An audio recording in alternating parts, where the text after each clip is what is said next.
Assalamualaikum warahmatullahi taala wabarakatuh. Apa khabar semua? Saya harap tuan-tuan dan puan-puan berada dalam keadaan yang sihat walafiat, berada dalam lindungan Allah, berada dalam keadaan yang ceria, bahagia hendaknya insya-Allah. Kan? Kadang-kadang saya dalam hidup ni saya bertemu dengan dua jenis orang. Yang seorang tu dia dalam keadaan yang bahagia selalu. Kalau kita tengok dia bercerita kan, dia umpama bercerita kat apa, ada matahari, ada bunga-bungaan dalam cerita dia. Sebab sepanjang penceritaan itu banyak apa nama, cerita-cerita gembira kan, dapat tender, projek berjalan dengan lancar, anak belajar lulus dengan cemerlang kan, macam-macam lah, baru beli kereta, so on and so forth. Tapi pada masa yang sama, kadang-kadang saya bertemu pula dengan orang yang mendung tak berhenti hujan ni kan. Kadang-kadang tu mendung dengan hujan dia, dengan halilintar dia kan. Hari ni pekerja dia sakit, besok anak dia sakit, lusa kereta dia rosak kan, tayar dia cabut, tulat komputer dia down, komputer dia corrupted, kena virus, tonggeng, macam-macam lah, macam-macam masalah yang dia hadapi. Jadi kadang-kadang tuan-tuan dan puan-puan, saya cakap terus-terang lah, ada orang dalam hidup ni yang sebenarnya menjalani keadaan yang bahagia. Ada orang yang menjalani hidup ni dalam keadaan yang tenang, aman dan damai sebenarnya, hakikatnya. Tapi pada masa yang sama, ada orang yang melalui berbagai masalah, hari-hari masalah demi masalah yang terpaksa dia hadapi, dugaan demi dugaan yang berbagai bentuk yang datang dalam hidup dia. Jadi dugaan ni pun ada berbagai sebab kenapa dugaan tu datang. Ada datang dalam bentuk ifarah, kerana untuk sebagai penebus dosa atas kesalahan-kesalahan yang dilakukan pada masa-masa yang lalu kan. Jadi kadang-kadang kita fikir kembali tuan-tuan dan puan, dugaan ni tuan-tuan dan puan, dia datang dalam berbagai bentuk. Maksud saya begini, yang kadang-kadang kita fikir balik, kita kata aku dia duga macam ni. Jadi soalan dia, kenapa aku? Apa salah aku? Orang tanya macam tu kan. Tapi tuan-tuan dan puan, tuan-tuan cakap lah, dia macam ni lah pada pendapat saya lah. Bila kita buat salah macam ni, kita akan dibalas macam ni. Kita buat salah macam ni balasan dia. Kalau kita buat baik, baiklah. Tetapi tuan-tuan dan puan, ada juga yang orang buat baik tapi dia duga juga. Tapi betul lah, dia dalam hal tu, pada pendapat saya, ia tidak datang dalam bentuk dugaan, tetapi ia datang dalam bentuk pembalasan. Minta maaf, dia datang dalam bentuk dugaan. Masalah tu datang dalam bentuk dugaan. Yang tadi tu, masalah tu datang dalam bentuk pembalasan atas kesalahan diri kita sendiri. Jadi itu nombor 2. So bagi orang yang tidak melakukan kesalahan, memang Allah Ta'ala sengajalah duga dia. Jadi dugaan dia pun terpulanglah pada kekuatan keimanan dia kan. Bagi orang yang keimanan dia rendah, so dugaan dia rendah-rendah lah. Kalau orang tu keimanan dia lebih tinggi, jadi yang hantar tu, yang dihantar tu adalah yang lebih tinggi lah. Maknanya setan yang datang pun setan yang lebih tinggi level dia, yang tahap general, tahap kernel yang datang kan, bukan yang datang tahap private tu kan. Jadi dugaan tu macam tu bentuknya. Lagi tinggi kita belajar, lagi tinggi dugaan, lagi susah dugaan yang kita harus hadapi kan. Itu cabaran kita sebagai seorang manusia kan. Jadi seluruhnya dugaan juga boleh datang dalam bentuk apa tuan-tuan dan puan? Dugaan dia boleh datang dalam bentuk dengan tujuan untuk kifarah satu tadi. Nombor 2, dugaan tu datang dalam bentuk memang dalam bentuk dugaan, masalah yang bentuk dugaan. Nombor 3, dia dalam bentuk peringatan. Peringatan ni maknanya tuan-tuan macam ni. Peringatan maksudnya katalah dalam kisah Nabi, para sahabat kan, dia kalau dia tak demam sebulan contohnya tuan-tuan kan, dia tanya, "Ya Rasulullah, kenapa aku tak demam? Allah Ta'ala tak ingat pada aku ke?"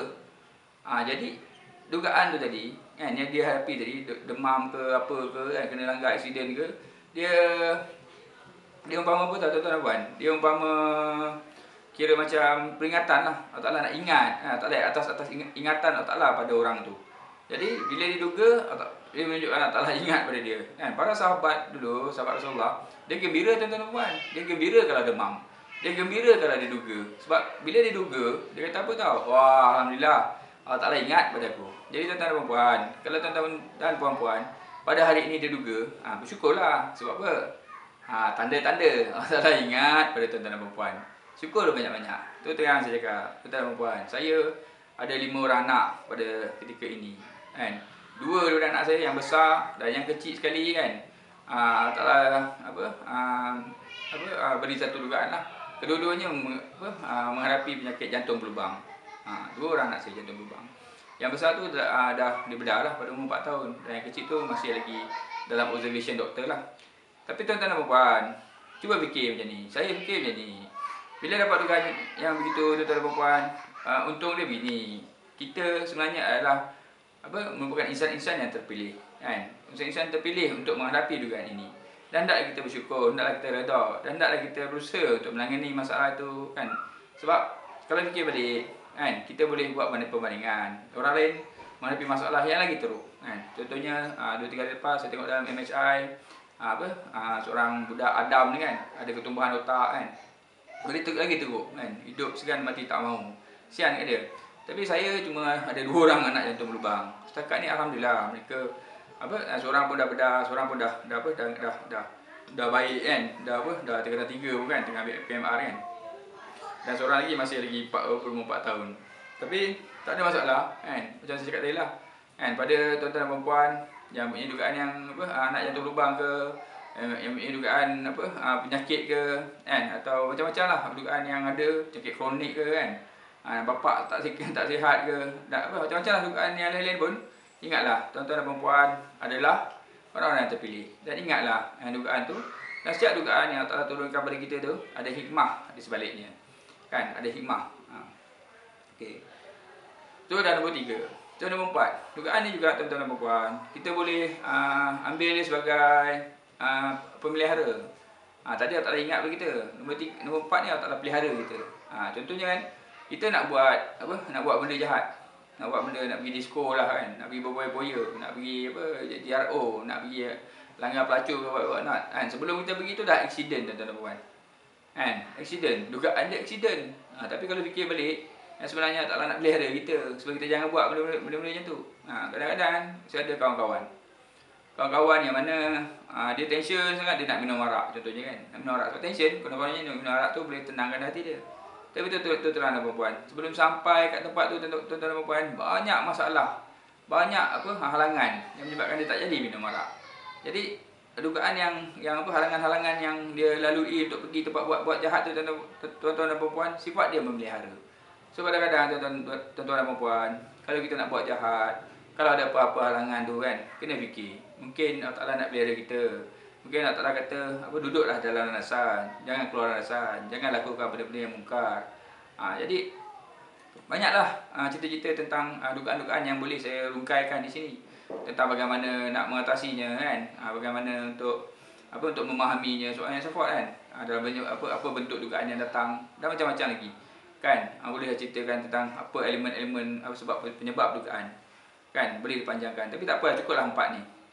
Jadi sekali lagi saya ingin terangkan, saya ingin tegaskan yang dugaan tu dia tak ada fungsi lain. Fungsi dugaan tu hanya satu, iaitu untuk menguji keimanan makhluk dia, supaya bila dia duga, tidaklah makhluk dia kufur, tidaklah makhluk dia melakukan benda yang salah. Bila diuji, dia nak tengok, dia uji, adakah kita berpegang kepada Allah Ta'ala, kepada tali Allah, ataupun adakah bila kita diuji, kita jatuh daripada, kita terlepas tali Allah, kita hanyut, kan, kita ikut jalan yang tak betul, kita ikut lorong yang gelap. Tuan-tuan, syaitan suka tempat-tempat yang gelap tu, kan. So orang-orang yang sebegini, kan, dia lebih suka tempat-tempat yang gelap, antara terang dan gelap, tempat-tempat yang kabur, suka menipu, suka buat macam tikus buat kerja. Tapi orang-orang yang ikut jalan Allah ni, orang-orang yang terang benderang, nampak, dia tunjuk diri dia. Sebab tak ada apa yang harus dia takuti. Sekali lagi saya tegaskan, percayalah dugaan itu hanyalah untuk menguji keimanan kita, supaya kita terus patuh kepada Allah Ta'ala, supaya kita terus beriman kepada Allah Ta'ala. So, semalam petang saya berakhir untuk episod kali ini, setakat ini. Semoga tuan-tuan terhibur. Sekian, wabillahi taufiq wa hidayah. Assalamualaikum warahmatullahi wabarakatuh. Bye.